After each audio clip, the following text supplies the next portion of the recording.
Bonjour à tous, aujourd'hui je voudrais vous parler de pourquoi j'ai pas été en couple avant l'âge de 32 ans. C'est une question qu'on m'a souvent posée. À chaque fois que j'ai évoqué cette idée-là, j'ai toujours eu une réaction un peu effarée de gens qui me disaient mais quoi? Bon, à 32 ans, mais même c'était pareil quand j'en avais 27, 28, 29. Voilà, cette deuxième moitié de la vingtaine, j'ai toujours la même réaction quand je dis que j'ai pas été en couple, que j'ai pas eu de relation longue ou sérieuse avant 32 ans. On me regarde toujours en se disant mais comment c'est possible? J'ai vraiment cette réaction tout le temps. Et le truc, c'est que j'ai eu des réactions dans les deux sens, c'est-à-dire que j'ai eu des personnes qui ont réagi d'une façon pas très saine ni gentille vis-à-vis de ça, notamment des personnes dans des dates qui m'ont dit mais en gros si t'as jamais été avec quelqu'un c'est que tu dois avoir un problème. C'était ça la réaction. Donc ce qui est assez traumatisant honnêtement pour moi qui avait déjà honte de ça en fait. Et après j'ai aussi eu la réaction opposée de personnes qui me disaient mais je comprends pas, pourtant t'es jolie, t'es intelligente, t'es intéressante, t'es sociable, comment c'est possible que t'aies pas eu quelqu'un? Donc c'est marrant d'avoir cette réaction des gens parce qu'en fait les raisons sont tellement plus profondes que ces choses qui sont dites en surface, et c'est de ça dont je voudrais parler aujourd'hui. Donc je voudrais répondre à cette question, mais aussi pour montrer voilà, toutes les raisons qu'il peut y avoir et en fait tout le chemin aussi que j'ai parcouru et que j'ai dû parcourir pour me sortir de là, on va dire d'une certaine manière, et je suis pas encore complètement sortie de l'auberge, on va dire, je pense, mais on a quand même eu beaucoup d'améliorations. Donc moi, c'est quelque chose dont j'ai vraiment longtemps eu honte, ce fait de ne pas avoir été en relation. En fait, c'était même une obsession pour moi. Je me disais, mais déjà, parce que moi, j'avais envie d'être en relation depuis toujours, en fait. Alors, j'ai eu des périodes où c'est vrai que j'avais moins envie, où j'ai eu des occasions, et en fait, j'ai pas réussi à créer la relation avec la personne parce que ça m'intéressait plus d'embrasser plein de personnes différentes à des soirées que d'avoir une relation. Donc après, ça, c'était certaines périodes, mais il y a eu d'autres périodes pas très loin de cette période-là où j'avais envie, mais j'arrivais pas à trouver quelqu'un, à être en relation avec quelqu'un. Et je comprenais pas pourquoi tout le monde, arrivé vers, voilà, à l'approche de la trentaine, à la deuxième moitié de la vingtaine, pourquoi tout le monde avait réussi à avoir une relation sérieuse et pas moi. Et donc, c'est quelque chose dont j'avais honte, et c'est pour ça que c'était aussi difficile pour moi quand j'avais cette réaction en face, surtout si elle est négative. Et en fait, même aujourd'hui, je sens que c'est un truc avec lequel j'ai pas encore fait complètement la paix, parce que je pense qu'il y a une part de moi qui pense toujours, qui attribue toujours le fait d'être en couple au fait d'avoir de la valeur. Et ça, c'est une des raisons pour lesquelles je le vivais mal. Mais c'est pas une des raisons pour lesquelles ça s'est passé. Donc, à 32 ans, c'est-à-dire l'an dernier, j'ai eu ma première vraie relation qui a duré 6 mois. Après, c'était pas non plus encore le couple à fond où vraiment, on est en couple aux yeux de tous, etc. On l'était aux yeux de tous, mais par exemple, la personne voulait pas que je le mette sur les réseaux sociaux. Il voulait pas qu'on fasse, la Saint-Valentin. Du coup, on s'est séparés la veille parce que ça a été un peu un sujet. Il avait pas envie de le faire. Il voulait pas rencontrer mes amis et ma famille. Donc bon, en fait, c'est quelqu'un qui avait envie d'être avec moi. On était exclusifs, on a été vraiment ensemble pendant 6 mois, mais il y avait quand même un peu des freins de sa part, donc j'ai toujours pas encore vraiment vécu ce que c'est d'être avec quelqu'un qui est vraiment sûr et qui a envie à fond et au même degré que moi d'être avec moi, que moi avec lui. J'espère que ce sera pour la prochaine relation. Donc ça, c'était pour le contexte. Et donc aujourd'hui, j'ai 33 ans, donc la relation s'est terminée il y a 4 mois bientôt. Et maintenant, voilà, je voudrais vous partager les vraies raisons que je donnerai aujourd'hui avec du recul et avec ce que j'ai compris et le travail que j'ai fait sur moi ces dernières années. Ce que je comprends avec mes yeux d'aujourd'hui de pourquoi ça s'est passé comme ça, pourquoi j'ai pas réussi à être en relation, qu'est-ce qui a bloqué. Je vais dire tout de suite le fait que, contrairement à ce qu'on peut se mettre à penser et à développer comme croyance dans ces cas-là, c'est pas qu'on est une personne pas aimable ou qu'on a un problème, entre guillemets. Enfin, quelque part, il y avait un problème, mais c'est pas un problème, on va dire, de valeur. C'est vraiment autre chose. C'est plus des problèmes finalement, on nous apprend pas à l'école ou quand on est enfant à développer des relations, et selon les parents qu'on a eus, ben, on a plus ou moins développé cette capacité à connecter avec les autres de cette manière-là, romantiquement, et c'est plus ou moins facile pour nous. Donc en fait, moi je considère qu'on a un apprentissage à faire. Moi j'ai pas eu d'autre choix que de passer par là. Et j'ai eu beaucoup d'apprentissage à faire sans être en relation, en étant célibataire et dans le désespoir d'être célibataire et de me dire mais qu'est-ce qui se passe? Qu'est-ce qui va pas? Qu'est-ce que je fais pas bien? Qu'est-ce que je peux changer? C'est quoi le problème? Franchement, moi, j'étais pas du tout contre le fait de travailler sur moi parce que de toute façon, je suis dans ce truc de développement personnel, mais j'arrivais pas à comprendre quel était le problème et personne n'arrivait à trouver le problème pour moi. Et donc, maintenant, je considère que j'ai trouvé les problèmes, mais ça a pris beaucoup de temps à consommer du contenu, à acheter des formations, à faire des coachings, à essayer de réfléchir, à comprendre des choses, et ça a mis vraiment du temps à comprendre. Et moi, en fait, tout ce que je veux faire aujourd'hui avec ma chaîne YouTube, c'est raccourcir ce temps-là pour les personnes qui sont dans la même situation que moi, parce que franchement, c'était pas très agréable et je pense qu'il y a largement moyen de raccourcir ce temps-là. Il suffit de comprendre l'origine du problème. Donc j'espère aussi qu'en vous partageant ces raisons qui ont été les miennes, peut-être que ça fera écho pour vous. Après, je ne sais pas si le fait de les entendre, ça suffit à se rendre compte que c'est notre cas ou pas. Parfois, on a peut-être besoin de quelqu'un d'autre pour nous le dire, mais je vais vous les énoncer et n'hésitez pas à me dire ensuite dans les commentaires ce que ça vous a fait et ce que vous pensez. Donc, j'en ai noté 6. Première raison pour laquelle j'ai eu beaucoup de mal et j'ai mis très longtemps avant d'avoir une vraie relation. Et je pense d'ailleurs que c'est la principale, honnêtement. Si on devait mettre des coefficients, je pense que je mettrais plus de coefficients sur celle-là. C'est la peur de l'intimité émotionnelle. Moi, j'ai jamais eu trop de problèmes avec l'intimité physique, charnelle, on va dire. Enfin, jamais, non, jamais, c'est un grand mot, ça a été une grosse préoccupation quand j'étais plus jeune, mais une fois que c'était passé et que j'étais plus dans le truc, voilà, c'était pas un problème. Moi, le côté séduction, plaire, draguer, se faire draguer, choper en soirée, c'était vraiment pas mon problème, c'était mon lot quotidien, on va dire. Enfin, pas quotidien, mais vous voyez ce que je veux dire.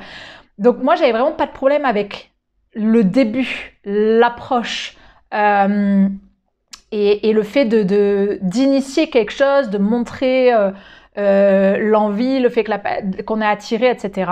Mais par contre, dès que ça dépassait, dès que ça commençait à devenir un peu plus vulnérable, un peu plus finalement, il faut se dévoiler, il faut être un peu plus dans le cœur, dans l'émotion. C'est quelque chose que je savais pas faire et qui me mettait extrêmement mal à l'aise. Je me sentais vraiment dans un inconfort parce que je pense que je l'ai pas appris au travers de la famille dans laquelle j'ai grandi. Et c'était pas du tout une famille qui manquait d'amour, mais c'est juste une façon de le montrer. Et je pense que la distance, ne pas montrer vraiment, ne pas dire assez les mots d'affection, j'ai l'impression de ne pas avoir eu d'exemple de à quoi ça ressemble la vulnérabilité émotionnelle et de pouvoir vraiment se déposer avec quelqu'un, par exemple.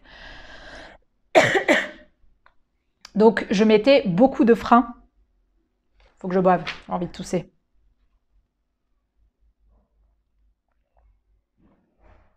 Je mettais beaucoup de freins dans le passage à ce moment-là, parce que j'en avais très peur, parce que c'était pas familier pour moi, parce que je savais pas faire, et parce que c'était très inconfortable pour moi de rentrer dans quelque chose de vulnérable. Et pour moi, tout ce qui était de l'ordre des vraies émotions, enfin de dire vraiment comment on se sent, enfin vraiment l'aspect vulnérable de nous, c'était difficile pour moi. Or, en fait, l'amour, ça naît exactement de cet endroit-là. Et donc, en fait, c'est assez logique que si on se ferme à ça et qu'on reste que dans un cadre de séduction et d'approche superficielle, on n'apprend pas vraiment à connaître les gens, on n'apprend pas à connecter par le cœur, et donc il n'y a pas de relation en fait. Donc cette peur de l'intimité émotionnelle, c'est ce qui m'a très longtemps maintenue en dehors de tout ça. Deuxième raison, c'est la peur de ne pas être aimé. Alors aussi un gros sujet, mais que j'ai compris beaucoup plus tard. Je l'ai compris en fait il y a quelques mois. J'ai fait un nouveau programme et j'ai réalisé que j'avais cette peur.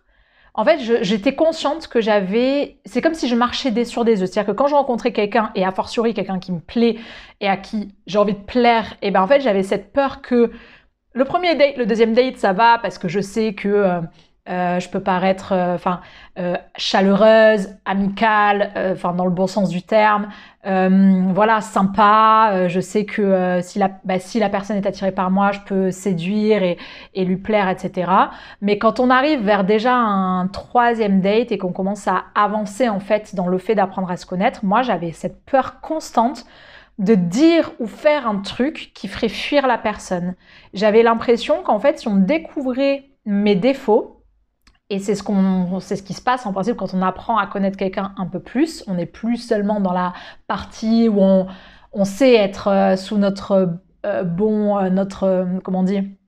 notre bon jour quand on rencontre quelqu'un, mais quand on creuse, moi j'avais peur qu'on découvre mes défauts et que mes défauts fassent fuir en fait. Par exemple, quelque chose que je considère comme un défaut parce que d'autres l'ont considéré comme un défaut, c'est le fait que quand je parle ou quand je raconte une histoire, c'est un peu toujours dans les détails. Et donc ça m'arrive plusieurs fois qu'on me dise « Bon allez, abrège, on a envie de savoir la fin, arrête de nous raconter tout le milieu. » Alors que moi, c'est là que je prends du plaisir. J'adore mettre du suspense, j'adore mettre des détails, etc. Et donc ça, c'est un truc que j'ai ancré en moi comme étant un défaut.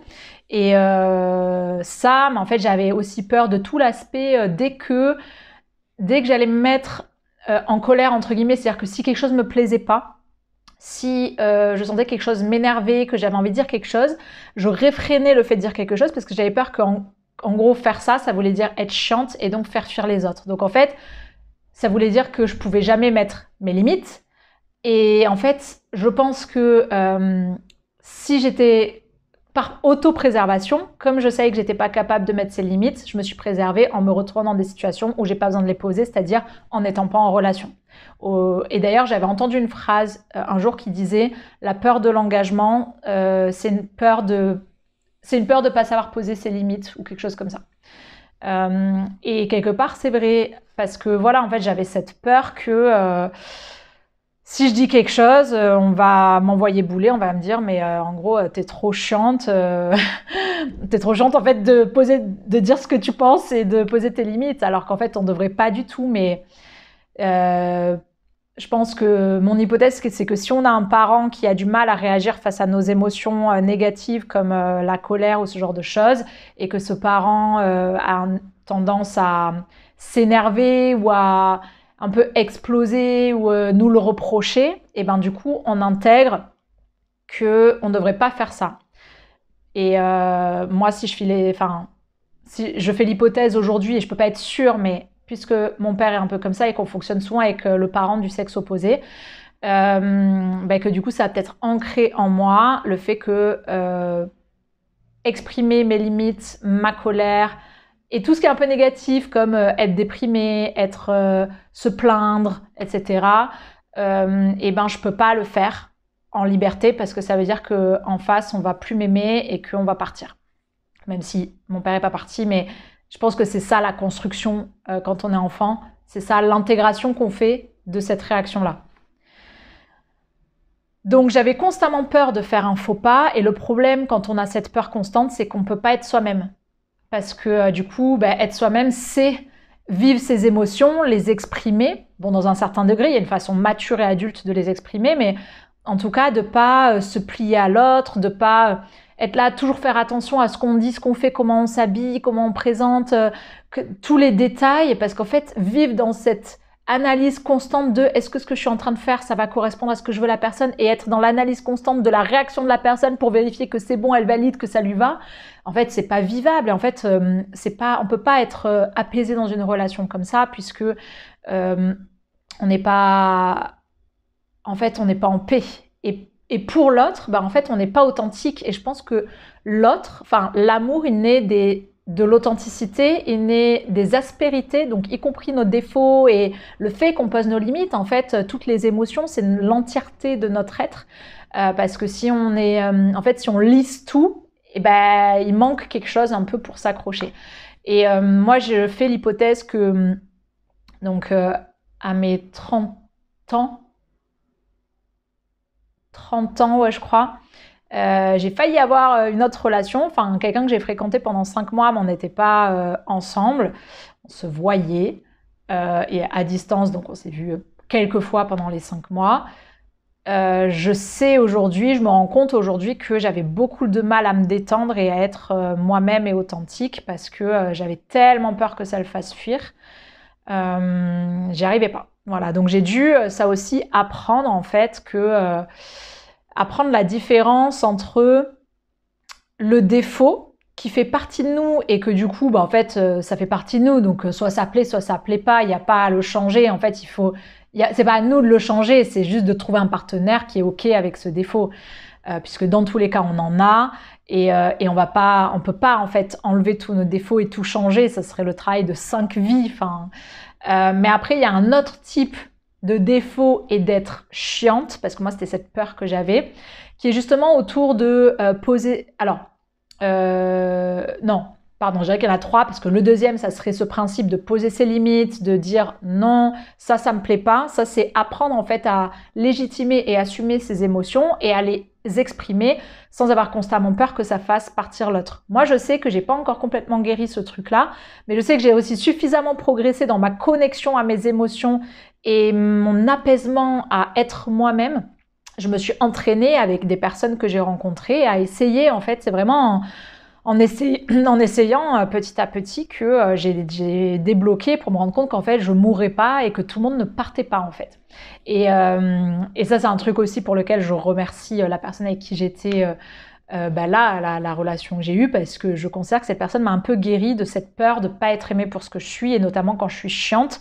Et c'est là que j'arrive au 3e point de chiante, c'est quand par contre on agit avec notre enfant intérieur au lieu de notre adulte, qu'on agit selon nos blessures et qu'on va avoir tendance à avoir des émotions exacerbées, une communication beaucoup plus piquante, violente, puérile et lourde. Et en fait, quand on est dans cet espace-là, ça, c'est un espace de sabotage pour les rencontres, les relations. Et pour moi, c'est la partie, c'est une des parties aussi qu'on peut apprendre à travailler et que moi, j'ai encore travaillé cette année. Je me suis rendu compte que j'avais des choses comme ça qui venaient de mes blessures d'enfant. C'est souvent des trucs irrationnels, on n'arrive pas à comprendre pourquoi on réagit comme ça. Et quand on n'arrive pas à comprendre, en principe, c'est que c'est un truc un peu subconscient qui s'est construit dans l'enfance, mais on peut agir dessus.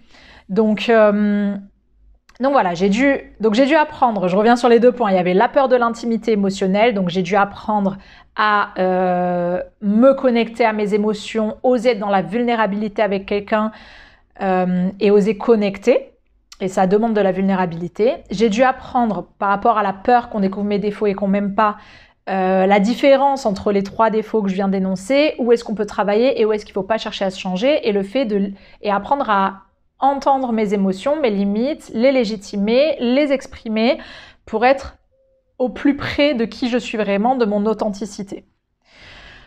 Ma 3e raison pour laquelle j'estime que j'ai pas eu de relation de couple avant 32 ans, c'est que j'étais beaucoup dans le mental et la peur, plus que dans les émotions et le cœur. L'amour, c'est le royaume du cœur. C'est pas le royaume du mental, de la stratégie.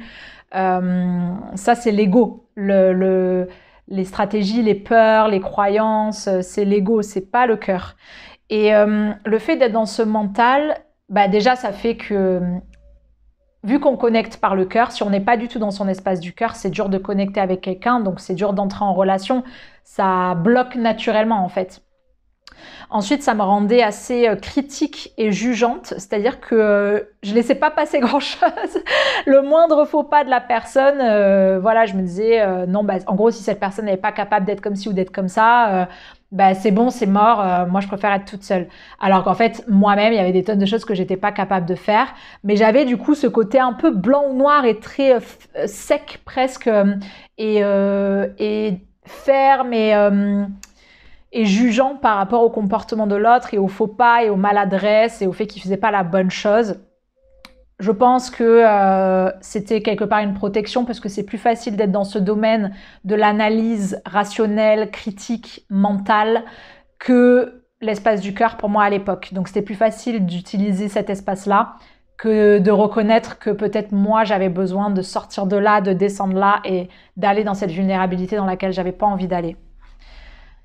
Et être dans le mental, ça faisait que j'étais plus dans une recherche d'esthétique, d'esthétique plus que de connexion. En fait, quand on est là-haut et quand on n'est pas dans l'espace du cœur, on n'est pas dans le ressenti et donc dans la connexion du cœur avec quelqu'un. On est dans l'analyse visuelle et mentale de l'autre, donc son esthétique, sa personnalité, ses valeurs et ce qu'on juge être bien ou pas bien chez la personne. On peut même juger son comportement envers nous, mais c'est du jugement, c'est là-haut, c'est pas dans le cœur, parce que on peut aussi dans la connexion décider que ce qu'on est en train de ressentir, la personne, la façon dont elle se comporte avec nous, ça nous fait pas nous sentir bien, et on a le droit de juger et de décider que c'est pas ce qu'on veut. Mais on peut aussi l'exprimer, et parfois c'est juste un signe qu'il faut arrêter et pas continuer dans cette direction. Mais voilà, moi j'étais beaucoup là-haut et pas assez dans cet espace du cœur. 4e raison pour laquelle j'ai pas eu de relation avant 32 ans, ma boussole interne était déréglée. Ce que j'entends par là, c'est que j'avais tendance à choisir, en fait c'est ma conclusion du fait que j'avais tendance à choisir des hommes qui me plaisaient pas vraiment. Pourquoi ? Parce qu'on m'avait dit, t'es peut-être trop exigeante et tu juges peut-être trop sur le physique. Ces personnes avaient peut-être complètement raison par rapport au truc que je viens de dire d'avant. Ça correspond un peu au point d'avant. Mais le truc, c'est que moi, qu'est-ce que j'ai compris ? J'ai compris que je ne pouvais plus me fier à ce que je ressentais quand je voyais quelqu'un. Parce qu'en gros, moi, ce que je ressentais, c'est qu'il y avait quasiment personne qui me plaisait. C'était extrêmement rare pour moi de rencontrer quelqu'un qui me plaisait. Et du coup, je me disais, vu qu'on m'a dit que j'étais trop exigeante et trop portée sur le physique, je peux plus faire confiance à mes ressentis ou mes yeux. Je dois donner une chance aux personnes. Donc, même si elles me plaisent pas trop, on m'a dit que l'amour pouvait naître même quand la personne ne nous plaît pas trop. Donc, je vais essayer. Mais en fait, quand on fait ça, du coup, on essaye avec des personnes qui, en fait, ne nous plaisent pas du tout. Et certes, moi, j'étais une des raisons pour lesquelles j'avais du mal à trouver des gens qui me plaisaient, c'était que comme j'avais peur, tout ce que j'ai évoqué avant, comme j'avais peur de rentrer dans l'espace du cœur, dans la vulnérabilité, la connexion émotionnelle, la façon dont je filtrais, sélectionnais, jugeais les gens qui pouvaient me plaire, ça créait un tout petit pourcentage de personnes qui pouvaient me plaire. Alors qu'une fois que j'ai travaillé sur le côté émotionnel et que je me suis concentrée sur d'autres sensations, pas que le visuel, mais d'autres sensations que je pouvais avoir avec les gens, des choses qui sont plus de l'ordre de l'énergie, de l'alchimie et d'un ressenti un peu plus global, une attirance un peu plus qui se joue ici, plus que dans les yeux. J'ai eu beaucoup plus de personnes qui ont commencé à me plaire. J'ai en fait vraiment ouvert le champ des personnes qui pouvaient me plaire en travaillant sur l'espace du cœur, cette vulnérabilité, oser être un peu plus dans l'émotion et l'intimité émotionnelle et calmer aussi la part de moi qui avait très peur et qui avait peur de ne pas être aimée et de faire des bêtises, etc., de faire fuir. Donc, en fait, c'était vraiment un problème de plus pouvoir faire confiance à ma boussole interne et c'était vraiment une erreur aussi parce qu'en fait, notre boussole interne, c'est bien ça qui nous amène au bon endroit et en fait, du coup, écouter ce commentaire que j'étais trop exigeante et portée sur le physique, ça m'a fait complètement tout monter dans le mental. C'est-à-dire que le seul truc qui me restait qui n'était pas mental, qui était l'attirance, qui est plus quelque chose un peu global quand même, qui se joue dans, parfois on ne sait pas pourquoi, mais la personne elle nous attire. Et là je me disais, comme je peux pas faire confiance à ça, il va falloir que je juge tout ici, que je donne une chance à tout le monde. Et en fait c'est épuisant, on peut pas donner une chance à tout le monde parce que faire des dates avec des personnes qui nous plaisent pas, en fait ça donne jamais rien. Et le pire c'est que je me retrouvais dans des situations où je faisais des 2e et parfois des 3e dates avec des personnes. Et où en fait mon corps, j'ai eu un exemple particulier où c'est un truc de fou parce que je l'avais embrassé au 1er date et au 2e, tout mon corps disait non, j'étais au fond de mon siège comme ça et lui était avancé vers moi vers la table et en fait j'ai vu mon corps faire ça et je me suis dit waouh, alors peut-être que ma tête elle sait pas, mais là mon corps il est clairement en train de me dire nope, cette personne ne m'intéresse pas, je n'ai pas envie de lui faire des bisous. Le bisou de la première fois, c'est que je trouve que parfois on est un peu emballé dans une première rencontre parce qu'il y a un peu l'excitation de rencontrer quelqu'un de nouveau. Il suffit qu'il ait 2 ou 3 choses qui nous plaisent pour qu'on se dise ah cool, j'ai enfin trouvé quelqu'un qui me plaît.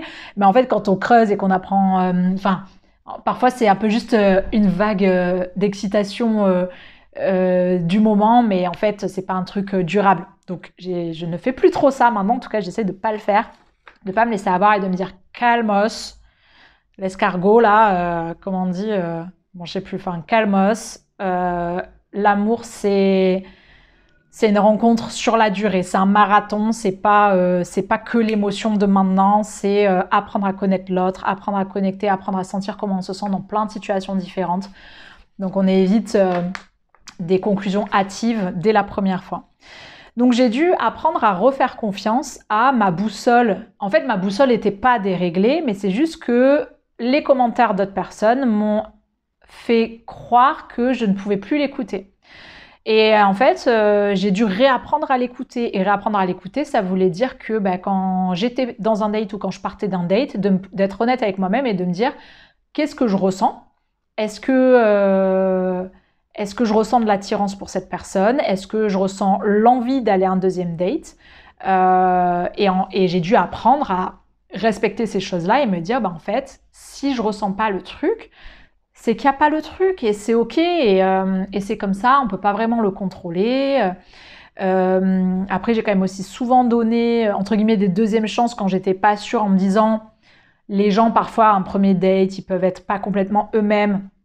Moi maintenant je le suis plus, je pense, mais voilà, on m'avait dit parfois les gens ils sont stressés, ils sont un peu nerveux, donc soit ils veulent t'en mettre plein la vue, soit ils sont pas complètement eux-mêmes, ils parlent trop ou pas assez, etc. Donc je me dis le fait de faire un deuxième date, ça permet dans un autre contexte de peut-être rassurer la personne sur le fait qu'on a quand même été intéressé pour un deuxième date, donc voilà, on voit une deuxième fois. Et parfois, souvent d'ailleurs la deuxième fois ça donnait rien, mais voilà, ça m'est arrivé de me dire bon, c'était pas ouf, mais j'ai pas envie de complètement fermer la porte, j'essaye. Mais surtout, j'ai arrêté en fait d'essayer avec des personnes qui rentraient pas dans la catégorie qui me plaisait. Ça mène nulle part parce qu'en fait, l'amour, ça part quand même d'une attirance physique, d'un désir charnel aussi. Donc, s'il n'y a pas ça, c'est de l'amitié, quoi. Enfin, à la limite. Mais moi, honnêtement, quand je suis sur les applis, je suis pas là pour me faire des amis. Les amis, je préfère me les faire dans d'autres contextes. 5e raison pour laquelle j'ai pas eu de relation avant 32 ans, c'est j'ai eu tendance à saboter les choses dans les débuts parce que j'avais tendance à avoir une attitude très lourde dans le sens à écrire des pavés pour dire ce que je pense quand la personne a fait un truc qui me plaît pas, à avoir des attentes un peu démesurées, comme si l'autre, parce qu'il y a eu connexion, on s'est vu 1 ou 2 fois, il devrait se comporter comme si on était en couple. Il devrait m'écrire, il devrait montrer de l'intérêt, il devrait prendre l'initiative d'organiser un autre date, etc. Cet aspect-là, a priori, serait lié à la peur du rejet, qui est lié à la peur de ne pas être aimé, de ne pas être aimable. Parce qu'en fait, c'est un jugement, on a comme besoin d'être rassuré, et on a beaucoup de mal à vivre dans l'incertitude et l'acceptation que la relation puisse ne pas prendre la direction qu'on a envie qu'elle prenne.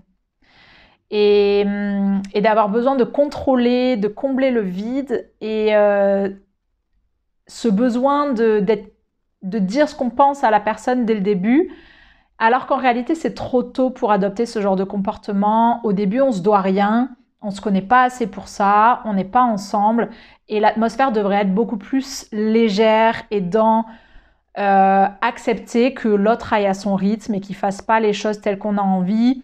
On a un peu de temps avant de conclure que la personne n'est pas assez intéressée, mais aussi peut-être de conclure que la personne elle avait peut-être juste envie de prendre son temps, ou qu'il lui fallait du temps pour voir ce qui était intéressant chez nous, notre valeur, etc.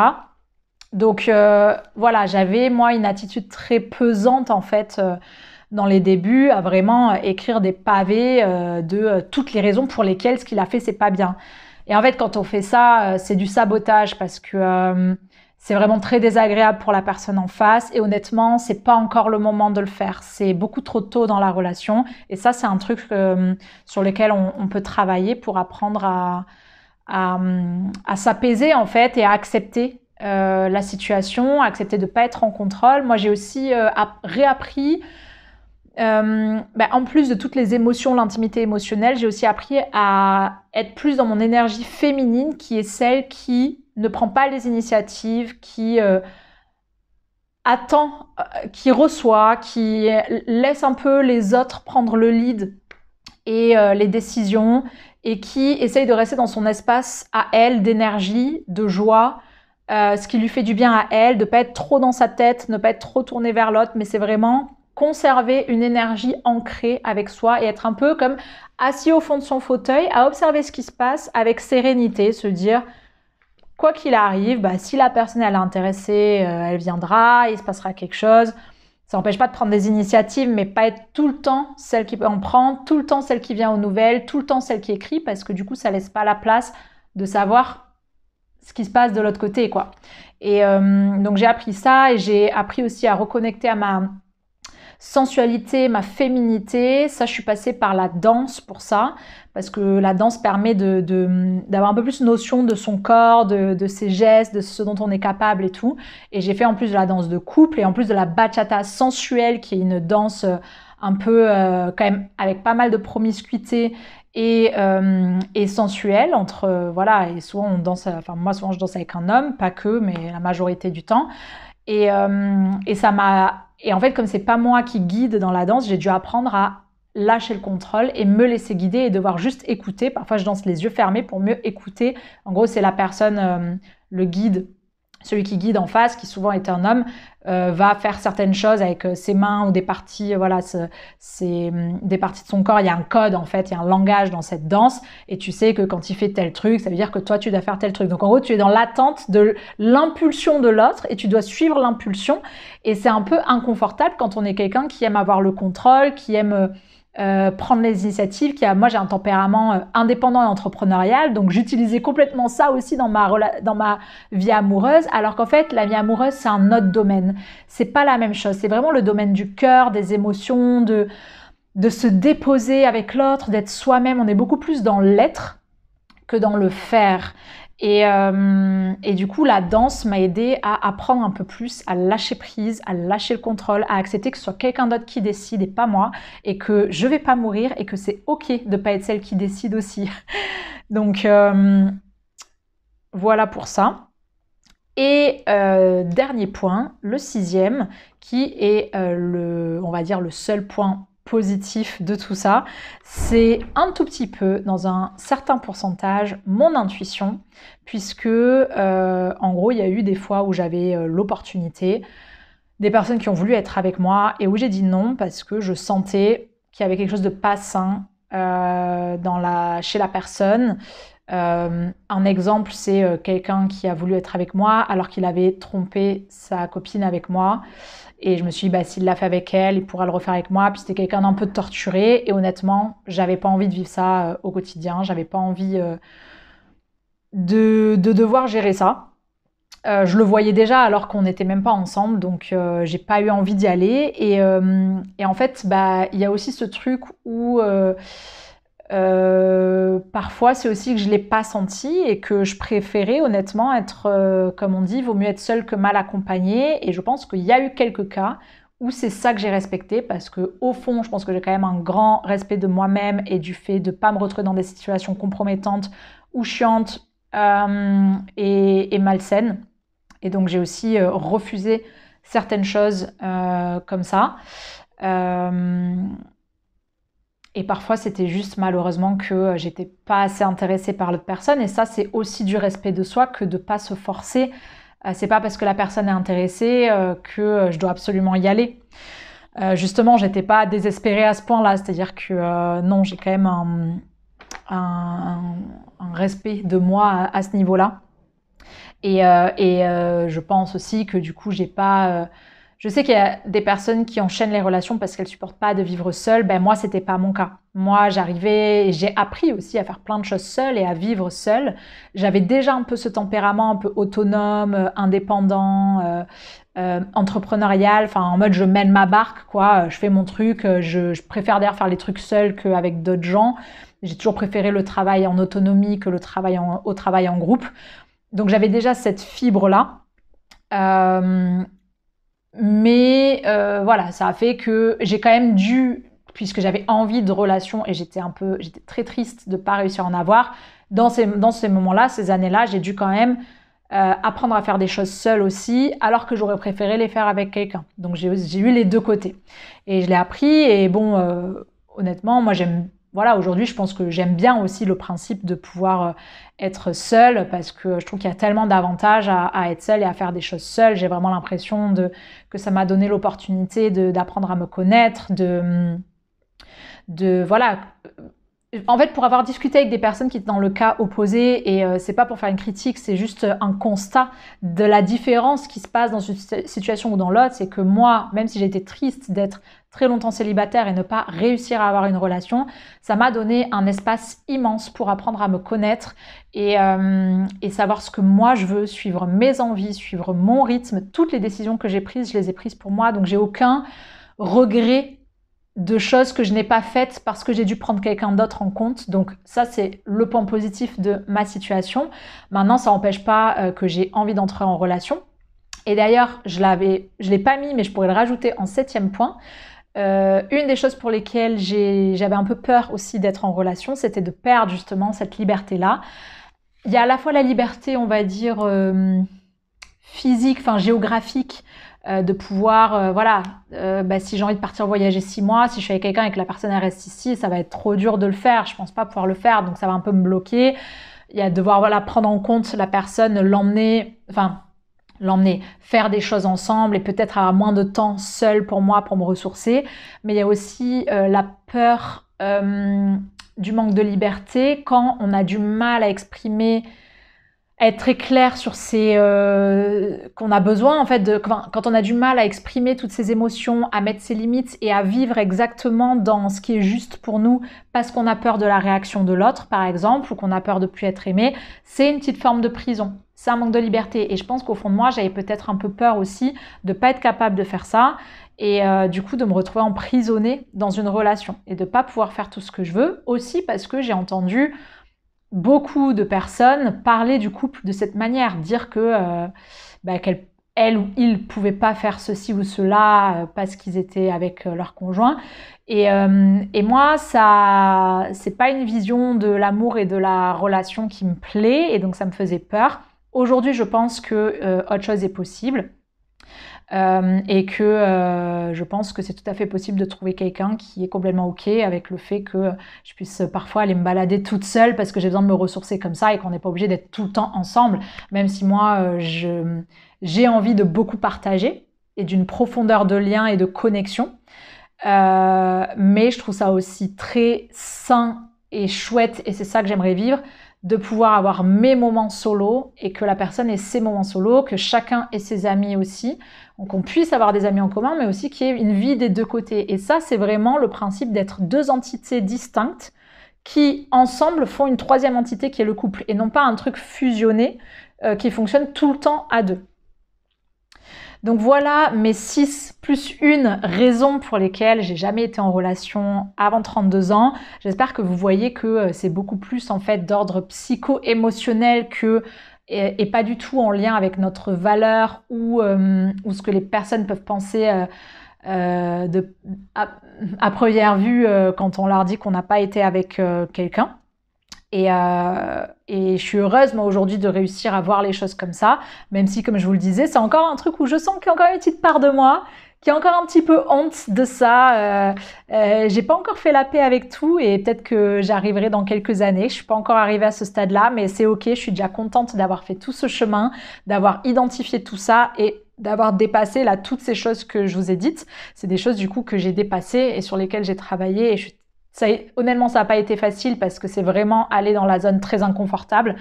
Ça n'est vraiment pas agréable comme processus pour moi. mais finalement presque quelque part plus facile que ce à quoi j'aurais pu m'attendre, parce qu'en fait, j'ai l'impression que chaque effort que j'ai fait pour le faire a débloqué un petit bout et qu'en fait, à chaque fois, ça devenait plus facile. Et je continue, entre guillemets, de m'entraîner aujourd'hui. Il y a plein de situations, pas que la vie romantique, mais aussi avec des amis, avec des parents, avec des proches. J'ai encore tellement d'occasions dans lesquelles je pourrais le faire et des occasions où j'y arrive pas encore. Donc c'est fascinant d'un côté, je trouve. Voilà pour cette vidéo. N'hésitez pas à me dire vos réactions en commentaire ou vos questions si vous en avez. S'il y a un des paliers que j'ai passé que vous aimeriez passer aussi, n'hésitez pas à me partager qu'est-ce qui est compliqué aujourd'hui pour vous, où est-ce que ça bloque à votre avis. Et je vais bientôt mettre un lien dans probablement la description de la chaîne YouTube ou peut-être la vidéo quand ce sera prêt pour pouvoir faire des séances avec moi d'1 heure où j'écoute votre situation et je vous donne mon avis sur ce que je pense être le point de blocage, parce que moi c'est vraiment ça qui m'a manqué à l'époque, quelqu'un qui n'arrivait pas à mettre le doigt dessus. Faut que je réfléchisse encore un petit peu sur comment... voilà, parce que l'idée, ça serait sur ces sujets-là. Je suis pas experte de tous les sujets sur l'amour, mais c'est plutôt toutes ces choses-là que moi j'ai traversées. C'est là-dessus que du coup, je peux être en mesure de reconnaître ce qui se joue pour vous. Donc, je vais voir un peu comment je concocte ça. En attendant, n'hésitez pas à me dire dans les commentaires vos réactions, vos questions, vos blocages et votre intérêt potentiel pour ça. Je vous dis bonne journée et à plus tard dans la prochaine vidéo.